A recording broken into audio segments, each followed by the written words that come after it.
What's going on, YouTube? Hope everybody's doing well. Hope everyone is well on a Wednesday night, 9 o'clock p.m. Hello out there in YouTube land. I almost said StreamYard land. No, we're on StreamYard, but it's live on YouTube, right? It's just the platform that we go live on. So I hope everybody's doing well. Hope you guys had a great week. Hope you guys got to go fishing this past weekend. This last weekend, I was able to get on the water several times. It was a great weekend. Plenty of fish out there to be caught. A lot of fun. We're going to talk a little bit about it tonight because the fish are finally starting to get into what I would call a pattern. Finally. So they're finally starting to get into a winter pattern. I'm excited about it. It's probably one of the, well, I won't say the easiest times to fish, but it's pretty simple for the most part to catch fish this time of year. And I'm going to kind of explain or give you guys the rundown of exactly how I go about catching fish this time of year. Okay. First off, though, I've got to grab a hoodie because I am freezing to death.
All right, we're back.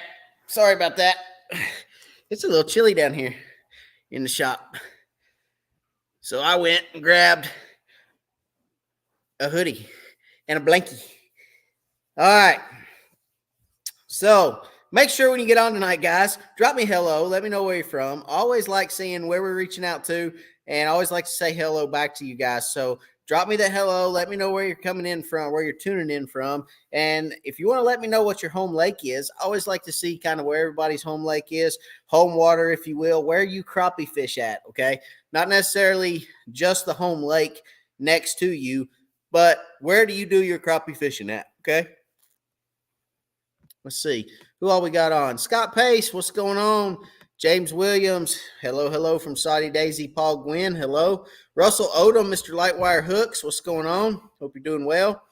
Ronald Dills, hello. He says, I hope you're doing well, my friend. Have you ever fished Fontana Lake in North Carolina? I have family in Bryson City. I have fished Fontana. Great Lake, probably not a lake where I've seen the highest population of crappie, but there are good crappie on Fontana. And it is a good lake from what I remember.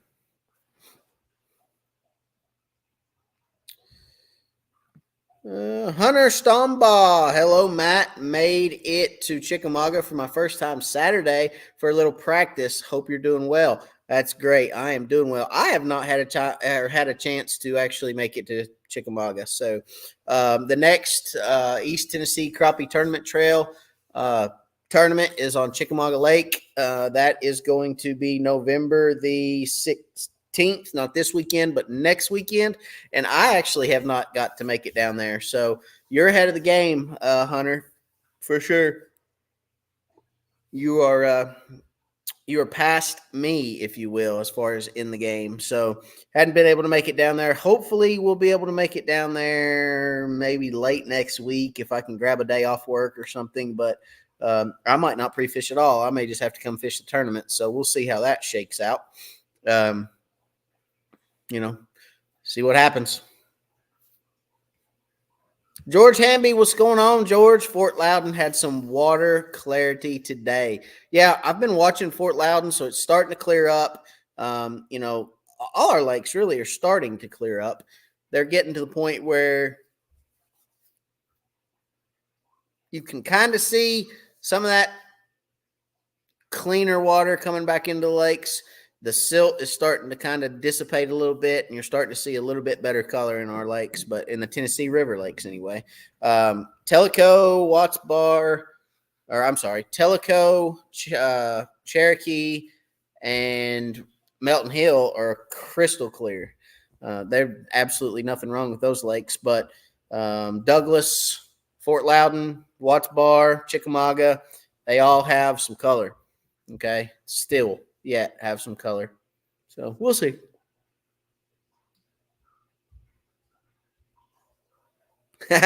Alex said, "Hello, Matt. Hope you're doing well. Seen you in that nice wired for crappie boat cruising by on Tellico Saturday. Shh, Alex, don't tell anybody. Don't tell anybody where you saw me at. Shh, just shh. That's a secret, man. Chad, what's up? Good evening from Lindale, Texas, Fish Lake Fork, home of the Giants. Man, I can't. I want to get to Fork so bad I can't stand it. I absolutely love Fork. Well, I absolutely see. I grew up in Southeast Texas for a little while when I was a kid, and that was back when I bass fished. So I bass fished Rayburn and Fork, and all the good bass lakes down there, and did not get an opportunity to crappie fish Fork. So I would absolutely love to get back down there and fish Fork. Been on the lake, but it was back in my bass day and not my crappie day. So would love to get back on the lake. Would love to be able to crappie fish it and to catch some of those giants, because I know there's giants on Fork. But hey, we'll see. See what happens. Good evening from Carrollton, Georgia. Ronnie Harris. What's going on, Ronnie? Scott Pace, if you ever get a chance, come fish Gunnersville. That's going to happen for sure. I'm going to make it to Gunnersville without a doubt. Gunnersville's not that far of a drive, which because you've been up here, Scott. But Gunnersville is that far of a drive. So I'm planning on making it to Gunnersville. I'd like to get to Weiss and make a couple shows down there. Brantley is 9 now, so he's getting to that age where he can kind of start traveling and fishing with me. So I'm looking forward to maybe doing a little travel fishing with him here in the next year or two, getting him out there and doing a little bit of traveling and fishing and sleeping in the truck at the boat ramp. You know what I'm saying? A couple days on the water and here, there, and everywhere. And, we'll see what happens. That's some of the times that I enjoyed as a kid. So, we'll see. We'll see what happens. Pitch a tent on the lake bank, make a fire, hang out, pull the boat up on the bank, sleep, get up next morning, go fishing again. Some of those trips. It'd be a lot of fun. Yeah, it'd be a lot of fun. So looking forward to doing that some in the future. All right. So as Alex told all you guys, I was on Tellico Saturday, fished Tellico, and was able to find plenty of fish. I mean, the amount of fish. Had a guide trip Saturday morning, and then Sunday, Brantley and I went. Where's my Mountain Dew at? I got a Mountain Dew around here somewhere. There she blows. It's a good sound right there. You know what I mean? I like syrup. It's good. So I'll be up till midnight. All right.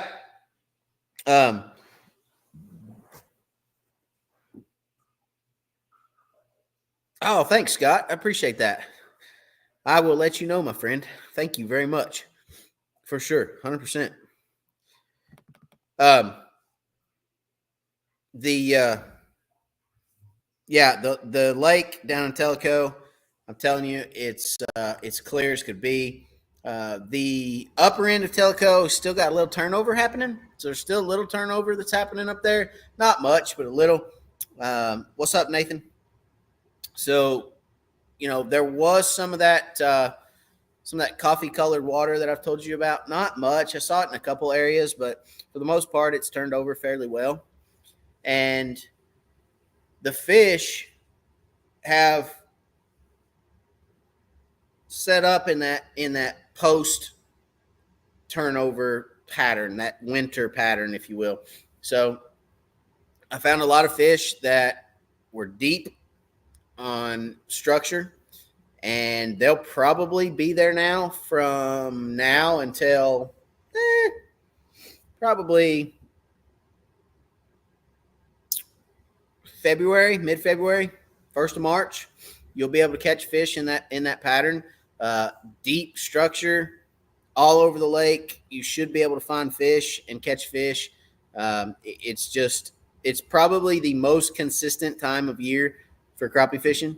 Most people think that crappie move up shallow in the winter, and some do. Don't get me wrong. You can catch crappie shallow in the winter, but that deep bite out on deep structure is consistent here, at least here in East Tennessee, is consistent just about anywhere you go in the winter, and you can get on fish. Now, you'll find different age classes of fish. You'll find some age classes in areas that are your 10 to 12 inchers. You'll find some in areas that are your 12 to 14 inchers, and then you'll find some areas that just hold your big fish. Okay. But for the most part, you're going to find fish pretty much anywhere on the lake, deep in the winter. And the good thing about that is, those deep fish in the winter, it doesn't really affect them as much pulling them out of deep water because the water's so cold, they're lethargic, their metabolism isn't as high that time of year. And it seems to be, the cold water just has more oxygen in it to begin with, because cold water holds more oxygen than warm water. But for the most part, you're going to find those fish pretty much easier to catch. They'll survive better when you do catch them if you let them go. And what I consider deep, for those that don't know what we consider deep here in East Tennessee, deep is anywhere from 30 to 50 feet, okay? 30 to 50 foot. I consider the mid-range depth anywhere from 18 to 30. And then anything under 18 is shallow, okay? Anything less than 18 foot is shallow to me. Now, super, super shallow is 3 foot. You get down some lakes here in East Tennessee, like Chickamauga, you get on those fish in 3 foot of water, 4 foot of water, where you fishing under docks or fishing around bridges or just fishing stumps and debris that's on the bank. I mean, Chickamauga has got a ton of stumps and debris that's littered along the banks in shallow water, and there's a lot of shallow water bays that have a lot of stick ups and knots and tree roots and things that are in those, and you can catch a lot of fish around those too, throwing a float and fly. Chickamauga is a shallow water reservoir compared to the rest of our lakes here in East Tennessee. The one that would remind me the most of Chickamauga after Chickamauga would probably be Melton Hill, because there's a lot of shallow water creeks in Melton Hill as well, but Chick for sure. Chick is what I would consider a shallow water reservoir, because there's a lot of creeks on Chick that are just shallow. I mean, there's just shallow water in them, especially the further up river you go. The further you get up towards Watts Bar in the river section, the Hiwassee and the Tennessee both, you're going to find those bays that just are shallow. They're just shallow bays. And you can catch a lot of fish on the float and fly this time of year too up there. Floating and flying around that stuff in what I would consider that shallower water on Chickamauga, you can catch a lot of fish. But for the most part, my fishing is going to be done in the winter in that deep, deep water. Okay. I'm going to fish deep water unless I can get on a really hot dock bite or a shallow water bite, unless I can get on something that's just hot, I'm going to stay out deep water. Okay. I like fishing deep water. I know Jimmy Pratt likes fishing deep water. I don't know if Jimmy's on here tonight or not, but Jimmy Pratt likes fishing deep water. And, there's a lot of other guys that enjoy fishing that deep water as well this time of year, just because it's more consistent. You're going to start getting cold fronts, guys. You're going to start seeing these cold fronts come through. When these cold fronts come through, the deep water fish aren't going to be as affected by, or they're not going to be as affected by the cold fronts that come through, and you're going to be able to catch those fish more consistently. Okay, I promise I know how to speak. But you're going to be able to catch those fish more consistently, and those fish are going to feed more consistently. They're just going to have a more consistent pattern this time of year and all winter long, as opposed to those fish that may move up into a shallower area or a shallow water bay, and they get a cold front that goes from 70-degree high days to a 35-degree high day, and that water temperature drops from 61 to 48, in a matter of a day or a matter of 2 days. That's going to have an effect on those fish in shallower water. It's not going to have as much effect as those fish in deeper water. So keep that in mind as we start getting these cold fronts throughout this winter season. I know right now it's hotter than crap. If it's, if you're anywhere around Tennessee or, south of Tennessee, it's still hot, it's still staying hot. We did get one cold front, which dropped the water temperature down into the 60s, which is nice because that kind of kick-started that winter pattern for us. But it's still warm right now. Deer season's here. Brantley's wanting to go deer hunting, and we actually went on the juvenile hunt. He actually got a deer on the juvenile hunt, so congratulations to him for that. But it's just hard to get excited about deer hunting when it's still, I think it was 82 today. So, you get 82 and it's like, golly, that's too hot. I can't be doing all that. So, it's going to come. I mean, the cold weather is coming. It's coming whether we like it or not. And we're going to end up having cold fronts and warm fronts and, all these different weather swings that, we need to be prepared for as fishermen because, hey, if you're like me, you get to fish on the weekends. If you get to fish during the week, you're lucky, but you get to fish on the weekend, right? So, you got to take advantage of those times when you can. You got to go fishing when you can, and you got to be, kind of mentally prepared for all those different scenarios and whatever Mother Nature is going to throw us, right? She may throw us rain, snow, sleet, hail, cold, hot, sunny, cloudy, windy, all these different things that she's going to throw at us. We got to be ready for those. So start thinking about that as it gets cooler and as these cold fronts start coming in and where you're catching your fish. And look, if you're catching your fish in a creek, let's say you've got one of those shallow bays and you're catching them off brush in 12 to 15 foot of water and the water temperature's 68 or 65, and you get one of those cold fronts on a Thursday and it's colder than crap Thursday and colder than crap Friday, and then Saturday rolls around and you say, okay, I caught them last week. I know where to catch them at. I'm going to go Saturday. Oh, now it's cold, and you get out there and that water temperature dropped from 65 to 54, and you think, okay, well, I'm going to go back there and fish. You go back there, there's no fish there. You don't catch anything. Well, what do? Right? You got to assume at that point, because there was a drastic drop in water temperature, you got to assume at that point that those fish pulled out. Those fish pulled off that structure they were on, and they went to deeper water to try to get a more consistent temperature, more consistent water depth, a more consistent environment, okay? So where do those fish go? Well, it's real simple. Let's say you're catching them in a creek, okay, and those fish pull out. They're not necessarily going to pull out to the main river. They might, but I'm going to work my way progressively in progressions out towards that main channel. So let's say I'm catching them 2/3 of the way back in the creek. When I go back and those fish aren't there, I'm going to work my way out. I'm going to say, okay, let me go 1/3 back in the creek and let me go find some structure. I know I've got some marked. Let me go look, see if I can find them. When those fish move, just like I told you guys before, when those fish move, they use the creek channels, the river channels. They use these areas as roads. Okay, so these secondary creek channels, these river channels, they're going to use these. They're going to use those creeks and things as roadways, if you will. So follow those out towards where you think those fish may have went, because that's what they're going to use to travel. Okay, so they're going to hit the edges of those creeks. They're going to follow them out. They're going to hit they may get down in the creek and they may follow it out. Okay, but use those creeks. Find those areas to where those fish move to. And then once you find your fish, hey, you found your fish again. Go catch them. Okay. Then let's say it warms up and the water temperature climbs back to 64, 65 degrees the next weekend, and you go back and you think, I'm going to go back where I caught them last weekend. They're not there. Then what do you do? Well, move back up and go look for them again. Okay. So you got to use the conditions. You got to think to yourself, okay, what is the lake done since I was here last week or the week before or 2 weeks ago or 3 weeks ago? What's different? Where do I need to go to find fish with the conditions that I'm dealt on this given day? Okay. Because I'm telling you right now, there's going to be cold fronts and there's going to be warming, trends, and there's going to be all this stuff that's getting ready to hit us really soon. It's just a matter of the good Lord flipping that light switch, and it ain't going to take long. Let's see.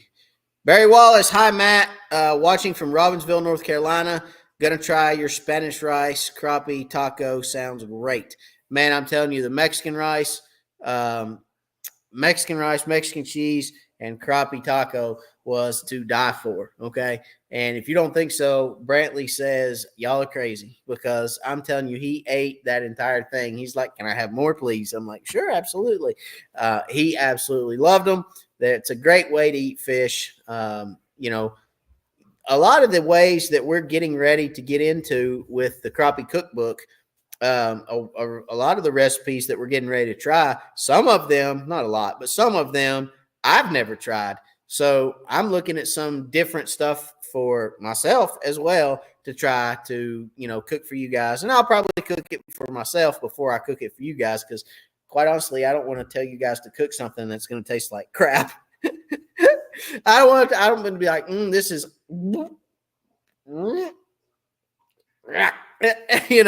but we got a lot of cool stuff coming up. I'm looking forward to it. It's going to be a lot of fun. And we may do some off the wall stuff. We may do some stuff that you guys go, that sounds gross. And hey, maybe, but we're going to do some off the wall stuff too. We may put crappie on pizza one day. Who knows? We'll try some different stuff.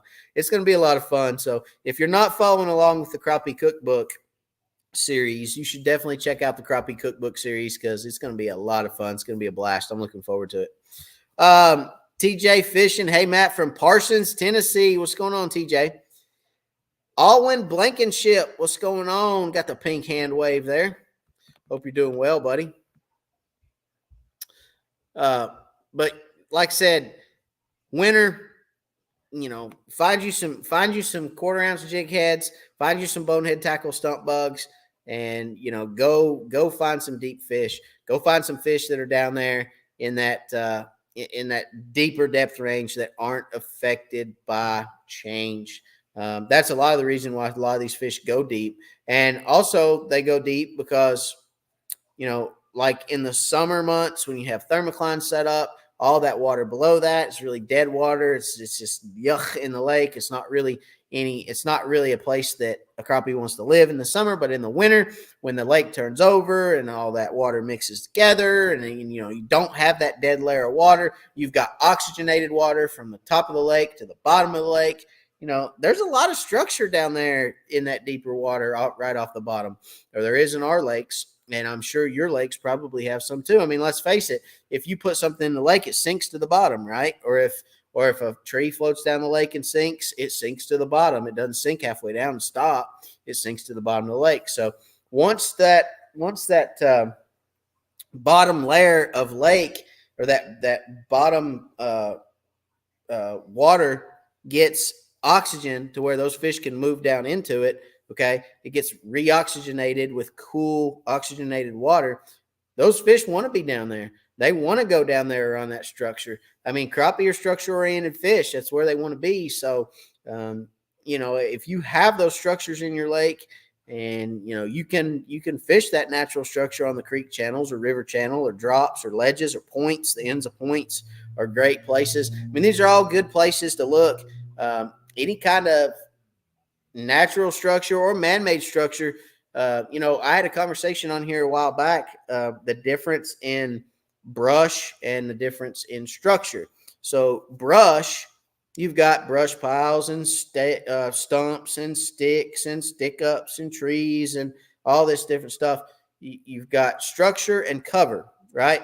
So you've got your structure could be a point or a creek channel or a river ledge or a rock pile, or that's your structure. Okay, your cover is brush and docks and um, trees and that's cover.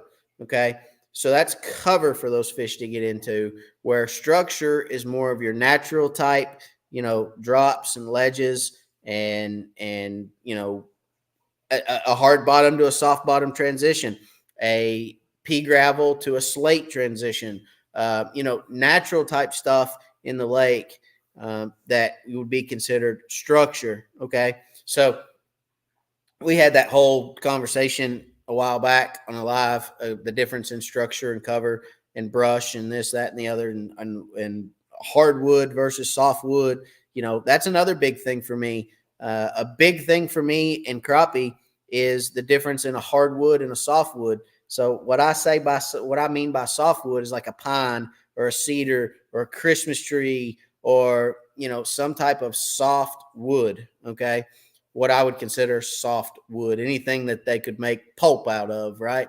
So I consider those a soft wood. Obviously, everybody knows what a hardwood is, right? A hardwood is an oak or a maple, or things that we consider hardwood trees. So bodark trees, for those of you guys down in Texas, the old bodarks. So there's certain times of the year where I will try to locate softwood, and there's certain times of the year where I will try to locate hardwood. Okay, and it just depends, what time of year it is, what the water temperatures are, what I'm looking for.